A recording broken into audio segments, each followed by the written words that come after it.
وقت بخیر تمامی هواداران تیم داماش گیلان. خدمت های فرشاد پیروز هستیم. جناب پیروز عرض ادب.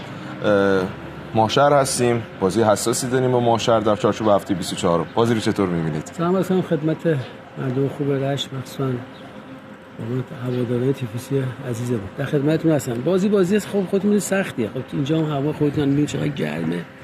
اصلا ساعت 4 که بازی داریم امیدوارم نیم ساعت اول هوا خیلی گرمه، باید یه جور بازی کنیم که بچه‌ها زیاد فشار نیارن و تیم حریف به خوبی میشناسیم. یه تیمی هستش، تیمی که به قول معروف نام داره، با ما بعد موقعی به هم دیگه خوردیم، اونها هم دنبال اینن که تیمشون بیاد بالاتر.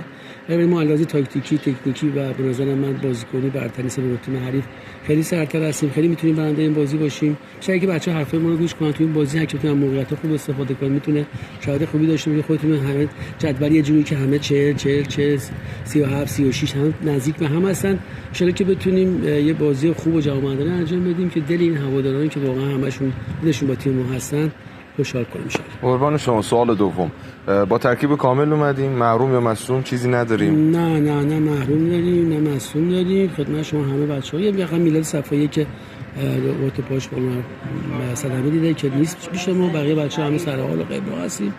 فقط این هوای زمان اذیت نکنه، هیچ به نظر من هیچ چیزی جلودار تیم ما نیستش. ان شاءالله که بتونیم غلبه کنیم، این هوا حالا ببریم ان شاءالله. ممنونم جناب.